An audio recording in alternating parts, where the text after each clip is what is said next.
Hello students, तो आज के क्लास हम लोग एसिड बेस एंड साल्ट्स अम्ल क्षार और लवण का यूनिट 2 का आगे बात करते हैं। बात किए थे।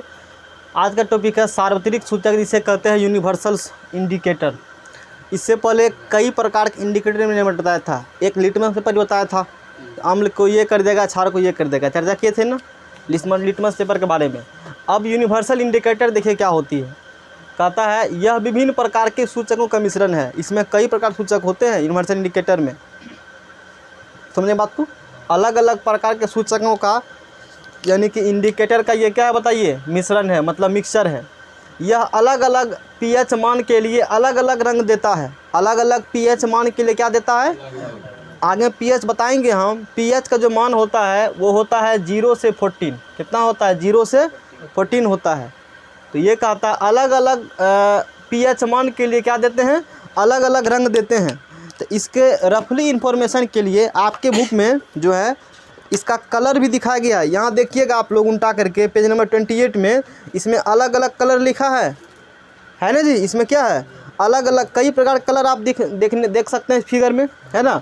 वही इसमें कह रहे हैं अलग अलग पीएच मान के लिए क्या देते हैं, अलग अलग रंग देते हैं। पीएच मान 0 के लिए कुछ और रंग है, पीएच मान 1 के लिए कुछ और रंग है, पीएच मान 2 के लिए कुछ और रंग है। अलग अलग पीएच मान के लिए क्या है, अलग अलग कलर इसमें देते हैं। समझे बात को? बताएंगे आगे हम डिटेल में इसके बारे में। इसका प्रयोग किस में किया जाता है, यूनिवर्सल सूचक का कहाँ इस्तेमाल करते हैं? इसका प्रयोग यानी कि इसका यूज अम्लों और क्षारकों की शक्ति का पता लगाने में किया जाता है। किस चीज़ के लिए? यूनिवर्सल इंडिकेटर का सार्वत्रिक सूचक का प्रयोग कहाँ करते हैं? तो अम्लों और क्षारकों की शक्ति का पता लगाने में, मतलब कौन अम्ल कितना अधिक ताकतवर है और कौन क्षार कितना अधिक ताकतवर है। समझे बात को? जिसे एसिड कहते हैं ना, कौन एसिड कितना अधिक स्ट्रॉन्ग है या कौन बेस कितना अधिक स्ट्रॉन्ग है, कितना वीक है, उसी कहते हैं शक्ति यानी कि पावर। ठीक है ना। तो इसका प्रयोग अम्लों और क्षारकों की शक्ति यानी कि पावर का पता लगाने में किया जाता है। किस चीज़ का? यूनिवर्सल इंडिकेटर का। अब समझिए पीएच पैमाना या पीएच मापदंड या पीएच स्केल एक ही नाप है। क्या होती है? मापना है किस? पीएच का फुल फॉर्म पी से होता है पोटेंज ऑफ हाइड्रोजन। ये पीएच का क्या बताइए, फुल फॉर्म हो गए। हम लोग कई बार डिटेल में एक ही पॉइंट छोड़ेंगे, सब चीज़ पढ़ लेंगे। कहता है किसी बिलियन में उपस्थित हाइड्रोजन आयन की सांद्रता, किसी बिलियन में उपस्थित H+ आयन की सांद्रता, कंसंट्रेशन ऑफ H+ आयन, है ना। किसी बिलियन में उपस्थित हाइड्रोजन आयन की सांद्रता की हाइड्रोजन आयन की सांद्रता ज्ञात करने के लिए एक स्केल विकसित किया, जिसे क्या कहते हैं, पीएच स्केल। जिसे क्या कहते हैं? अब समझिए, आपको हमने बताया था कि अम्ल जो होते हैं, क्या चीज़ बताइए, अम्ल को जल में घोलिएगा तो कौन आयन देगा? H+ आयन देगा ना। जिस बिलियन में जितना अधिक H+ आयन हो, जिस बिलियन में जितना अधिक क्या हो, H+ आयन हो, वो उतना अधिक स्ट्रॉन्ग एसिड होगा। वो उतना अधिक क्या होंगे, प्रबल अम्ल होगा, स्ट्रॉन्ग एसिड होगा। और जितना कम हो उतना कम होगा। तो वही बात बता रहा है पीएच। किसी बिलियन में मतलब किसी सॉल्यूशन में उपस्थित हाइड्रोजन आयन, उपस्थित हाइड्रोजन आयन की सांद्रता मतलब कंसंट्रेशन। मान लीजिए आपके पास 1, 2, 3 बिलियन है और किसमें कितना अधिक H+ आयन है, इसी को ज्ञात करने के लिए एक स्केल विकसित किया। क्या विकसित किया? एक स्केल। उसी स्केल को क्या कहा जाता है? PH scale. उसी स्केल क्या कहते हैं बताइए हम लोग? पीएच स्केल कहते हैं। समझे ना बात को? यानी कि ये कुछ भी नहीं, H+ आयन की कंसंट्रेशन, H+ आयन की सांद्रता को नापेगा कौन? पीएच स्केल नापेगा। यही इसका काम है। आगे पढ़िए। कहता है इस पीएच में पी सूचक है पुषांश का, पी सूचक है किसका? पोटेंज का। बताए तभी नहीं, पी से क्या होता है? पोटेंज। और जो एक जर्मन शब्द है पुषांश यानी कि पोटेंज, एक क्या है? एक जर्मन शब्द, एक जर्मन वर्ड है, का अर्थ होता है शक्ति। पी मतलब क्या होता है? शक्ति होता है। आगे पढ़िए। 1909 ईस्वी में सोरेनसन ने पीएच पैमाना बनाया था। कितना ईस्वी में? पीएच पैमाना 1909 ईस्वी में किसने बनाया था? सोरेनसन ने बनाया था। ठीक है। इससे ऑब्जेक्टिव आता है पीएच में। ऑब्जेक्टिव शॉर्ट लॉन्ग में क्वेश्चन क्या आते हैं वो बात करेंगे स्केल उसके पढ़ाने के बाद। अच्छा टॉपिक पीएच है। आगे पढ़िए। ये कुछ फार्मूला पीएच के हैं। पीएच बराबर होता है -log, लोग ने पढ़ना, इसे लॉग पढ़ते हैं, LOG।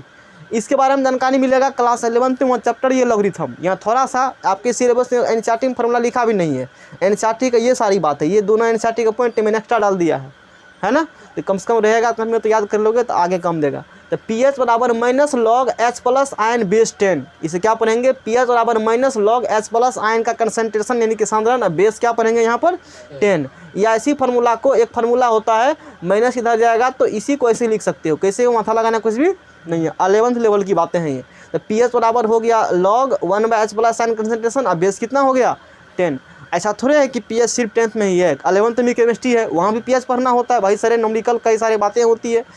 तो pH का जो मान होता है आपको ये रखना ध्यान में, 0 से कितना होता है 14।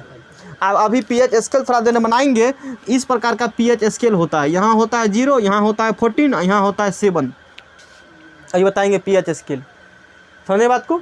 तो यहाँ 0, यहाँ 7, यहाँ 14, तो pH का मान कहाँ से कहाँ होता है, 0 से कहाँ तक होगा 14 तक होगा, ये तो सब लोग जानते हैं ना।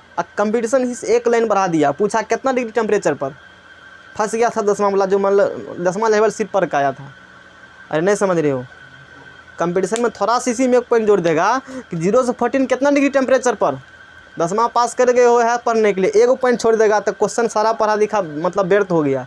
और वो कितना डिग्री होता है 25 डिग्री से ज़्यादा रखिएगा, आपको एक्स्ट्रा पॉइंट 10th नहीं पूछा जाएगा, आगे के लिए बता रहे हैं। pH का जब मान 0 से 14 होता है कितना डिग्री पर होता है, एट 25 डिग्री सेल्सियस होता है, समझे बात को, याद रखिएगा इस चीज़ को, 10th में ये पूछेगा कि pH का मान कहाँ से कहाँ तक जाएगा, तो 0 से कहाँ तक जाएगा, 0 से कम ने और 14 से अधिक ने, कोई बिलियन हो कोई सॉल्यूशन हो, समझे बात को।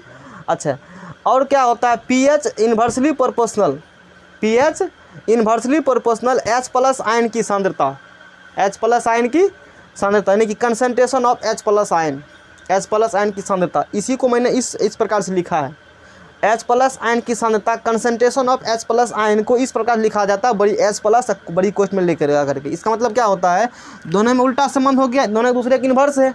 यदि आप H प्लस आयन की सांद्रता को घटाइएगा, क्या करिएगा बताइए, घटाइएगा, तो pH मान क्या होगा बताओ, बढ़ेगा। अभी ये कम समझ में आएगा, डायग्राम बनाएंगे तो पूरा होगा क्लियर। H प्लस आयन की कंसंट्रेशन क्या करें बताइए, हम लोग घटाएंगे, इसको घटाइएगा तो ये बढ़ेगा। नहीं सुने कहानी, किसी कोई सॉल्यूशन आपके पास है, उस सॉल्यूशन में H प्लस आयन की मात्रा कमेगा, क्या होगा बताओ, तो pH क्या होगा, बढ़ेगा। अब इतना रखिए ध्यान में, आगे ग्राफ बनाएंगे हम। कहने के लिए समझिए कि जितना H प्लस कम होगा, ध्यान से, जितना H प्लस क्या होगा उतना pH क्या होगा, अधिक, ठीक है ना। इसी को और आगे यदि बात करते हैं, अदर वे में बात करते हैं, अदर वे में यदि बात कीजिएगा, मान लीजिए कि आपको pH कम है, pH क्या है बताइए, कम है, गुराक पूछता है में क्वेश्चन थोड़ा सा, इसीलिए pH कम करिएगा तो ये बढ़ेगा, बढ़ेगा ना जी। इसका मतलब जिसका pH जितना कम होगा, जिसका pH जितना क्या होगा, उसमें H प्लस आयन की सांद्रता उतना अधिक होंगे, और जिसमें जितना अधिक H प्लस आयन की सांद्रता वो उतना अधिक अम्लीय है। एक ही बार बात, धीरे धीरे पॉइंट बात कर रहे हैं। जैसे समझिए अभी आप एक कोई सॉल्यूशन है, बिलियन है, जिसका pH 4 है, कितना pH है, और B कोई सॉल्यूशन जिसका pH कितना है बताइए 5, एक का pH 4, एक का pH क्या बताइए 5 है। अब आपसे क्वेश्चन एग्जाम ये पूछ देगा कि बताओ किस में अधिक H प्लस होगा, H प्लस किस में, अभी बताए जितना pH अधिक होगा, जितना इसमें पूछा क्वेश्चन में कि H प्लस किस में कम होगा या अधिक होगा, इसे मतलब ये दे दिया आपको, ये पूछ देगा, समझे बात को। ये क्या करें क्वेश्चन में पूछ देंगे, बताइए इसका pH कितना है 4, इसका pH कितना है। अभी मैंने पढ़ाया है कि जिसका pH जितना क्या होगा कम, pH कम तो H प्लस क्या होगा अधिक, इसका pH कम तो इसका H प्लस क्या हो गया अधिक, और इसका H प्लस क्या हो गया, यानी उल्टा भांज है। नहीं समझ में आ रहा, कम आया कोई बात नहीं है, आगे हम एक स्केल अभी डायग्राम बनाते हैं, इससे क्लियर हो जाएगा, इतना नोट करो पहले। इसी टॉपिक को फिर से अभी हम समझाएंगे इन डेप्थ। चलिए तो आगे बढ़ते हैं। आगे देखिए हमने लिखा है विभिन्न प्रकार के विलयनों का pH, अलग अलग प्रकार के जो विलयन सॉल्यूशन होते हैं ना, किसका pH कितना होता है। विलयन की प्रकृति, pH मान, यदि उदासीन विलयन है मतलब ना अम्लीय है ना क्या है वो क्षारीय है, ना एसिडिक है ना बेसिक है, तो pH कितना उसका होगा एग्जैक्ट 7, जैसे आप देख रहे हैं। उदासीन यानी कि न्यूट्रल, इस इंग्लिश में क्या कहा जाता है न्यूट्रल, उसका pH कितना होता है जी। दो प्रकार डायग्राम है, ये डायग्राम एक है, एक ये डायग्राम, ये एनसीईआरटी डायग्राम है, एक प्राइवेट बुक में दिए होते हैं, तो मैंने दोनों डायग्राम आपको बनाया पढ़ाया है, और दोनों इंपॉर्टेंट है, समझिए क्या होती है। अम्लीय विलयन है तो उसका pH 7 से कम, लेस देन 7 या 7 से कम, एक ही बात है। क्षारीय का 7 से क्या अधिक, ये 3 पॉइंट 10th लेवल में ध्यान रखना है, जो एग्जाम पूछे जाते हैं। एक 0 14 रखना है, एक ये रखना ध्यान में, ऑब्जेक्टिव pH आते हैं। और इससे शॉर्ट क्लोन क्या आता है आगे बात करेंगे। तो उदासीन का pH 7, अम्लीय का 7 से कम और क्षारीय का 7 से क्या होगा बताओ अधिक होगा। जैसे ये चार्ट आप देख सकते हैं, ये pH पैमाना, ये pH स्केल है, ये pH पैमाना, pH क्या है बताइए स्केल है, ये वो लिख रहा है, लिखो pH देखिए 0 1 2 3 4 5 6 7 8 कहाँ तक गया 14 तक, 0 से कहाँ तक मान 14 तक गया, एग्जैक्ट 7 से नहीं कम नहीं 7 से एग्जैक्ट 60 होगा तो उदासीन कहेंगे, एग्जैक्ट 7 होगा तो क्या कहेंगे उस बताइए। और 7 से कम मान ले 6.9 भी हो गया ना तो वो अम्लीय कैटेगरी में आ जाएगा, एसिडिक हो गया, वो अम्लीय हो गया, समझे ना बात को। 7 से इधर चलिएगा तो वो होगा अम्लीय, और 7 से आगे बढ़िएगा क्या करिएगा बताइए, आगे बढ़िएगा तो वो हो जाएगा क्या चीज़ बताइए क्षारीय। इसी बात की इसमें लिखा है डायग्राम, इसका डायग्राम ये हो गया, कंसेप्ट क्लियर। अब देखिए एक डायग्राम बने हुए हैं इस प्रकार का बने हुए हैं जी, एग्जैक्ट 7 इसी सीध में लिया हमने है, उसी साइज का स्केल बनाया हमने है। आप ये देखिए ये जो ऐसे करके दिख रहा है ना, ये ऐसे करके लगता है ना, ये देखिए ये H+ लिखा हुआ है और यहाँ क्या लिखा हुआ है OH, ये H+ और ये क्या है OH। ये डायग्राम आपको सरकारी बुक में दिए गए हैं, आप वहाँ से भी इसको क्या कर सकते हैं बना सकते हैं, करेक्ट है ना। समझिए देखिए इधर ये H+ है ना, ये क्या बताइए धीरे धीरे क्या हो रहा है बढ़ रहा है, H+ क्या हो रहे हैं अच्छी बात है। आप पढ़ा होगा, हमने बताया था हमने कि अम्ल जो है क्या चीज़ बताइए, अम्ल जल में घुलने पर कौन आयन देता है H+ आयन। जिस किसी विलयन में जितना अधिक H+ आयन हो, जिस किसी विलयन में जितना अधिक क्या हो उसकी अम्लता उतना अधिक होगा। ध्यान से फंसोगे यहाँ पर क्वेश्चन जो बता रहे हैं, इस डॉट को करेंगे क्लियर हम इस सारे पॉइंट को तभी बताते हुए समझाएंगे। जिस किसी विलयन में जितना अधिक क्या हो H+ आयन, जिस किसी विलयन में जितना अधिक क्या हो वो अधिक उतना अम्लता होगा, उतना अधिक क्या होगा। आप यहाँ देखिए ये H+ आयन सबसे अधिक यहाँ पर दिख रहा है, H+ आयन यहाँ पर सबसे क्या है और उसका pH कितना है 0, ये pH कितना लिखा हुआ है, यानी कि जिसका pH 0 हो, जिसका pH क्या हो वो सबसे अधिक अम्लता होगा। उल्टा भांज यहाँ पर है, ये तो बुझेगा कि 14 होगा तो कब होगा, नहीं, जिसका pH क्या हो 0 उसका अम्लता एसिडिटी उसमें सबसे क्या होंगे अधिक होगा, बहुत हाई स्ट्रॉन्ग एसिड होंगे, वो क्या होंगे हाई स्ट्रॉन्ग एसिड होगा, अधिक शक्तिशाली अम्ल होंगे वो, जिसका pH क्या हो बताओ 0, और जिसका pH 14 हो उसमें अम्लता गुण तो नहीं है बराबर होगा, क्षारीय वाला हो गया। तो ये समझ में आया। अब देखो इसमें लिखा वही फार्मूला, pH और H+ आयन में उल्टा संबंध है।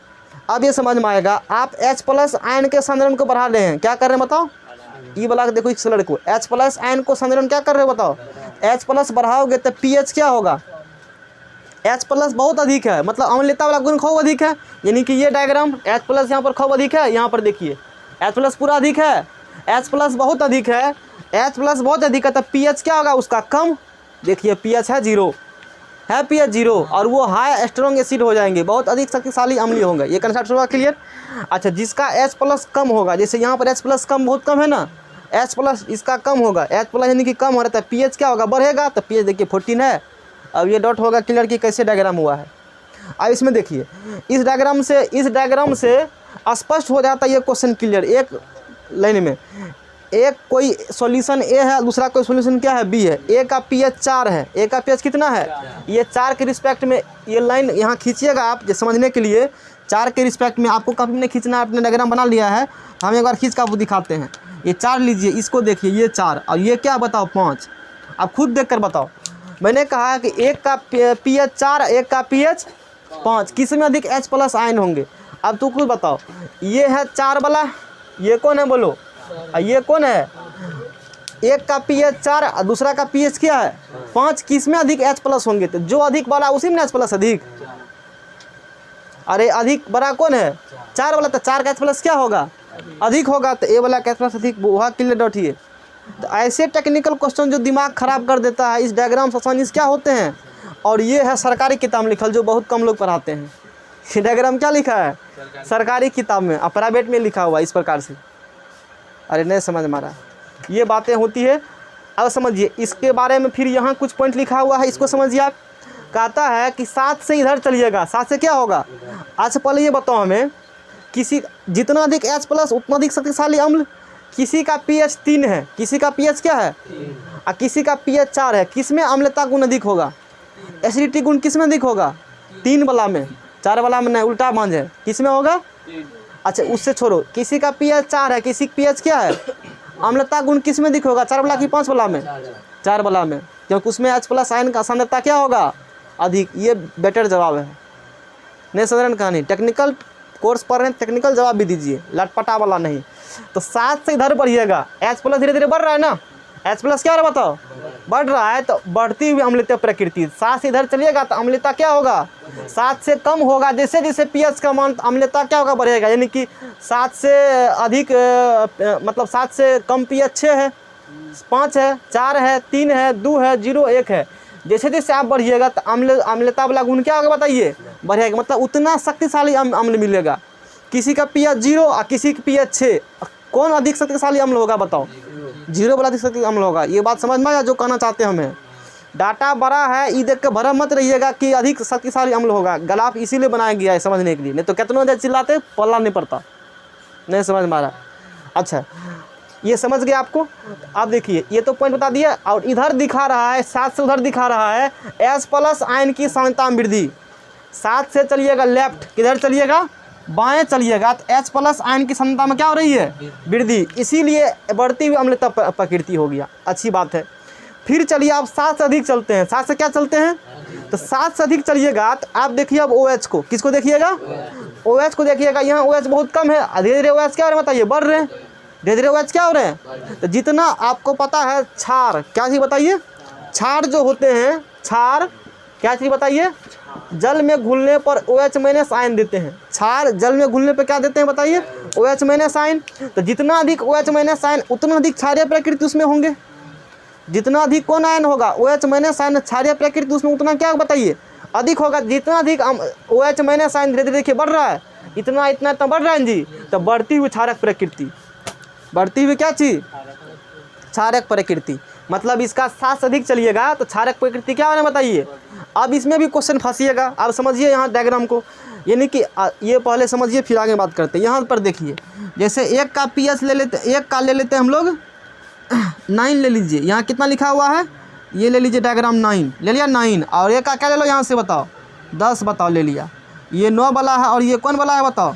अब हमें ये बताओ किसी का pH मान 9 है, किसी का pH मान, और किसी का pH मान कितना है, क्षारीय वाला गुण किस में अधिक होगा, 9 वाला में कि 10 वाला में, हाँ अब की बार आंसर 10 वाला होगा। यहाँ सीधा भाज है, यहाँ उल्टा है, यही हम कहना चाहते थे, फंसिएगा आप। देखो सीधा ये डंडा के नंबर है, ये नंबर है कि नंबर है, 10 वाला नंबर है। तोरा क्षारीय पूछे है ना, क्या पूछे हैं, क्षारीय वाला में कौन आयन होता है, OH- आयन। तो ये 10 वाला में अधिक लंबा है थोड़ा सा, इसीलिए इसमें अधिक होगा।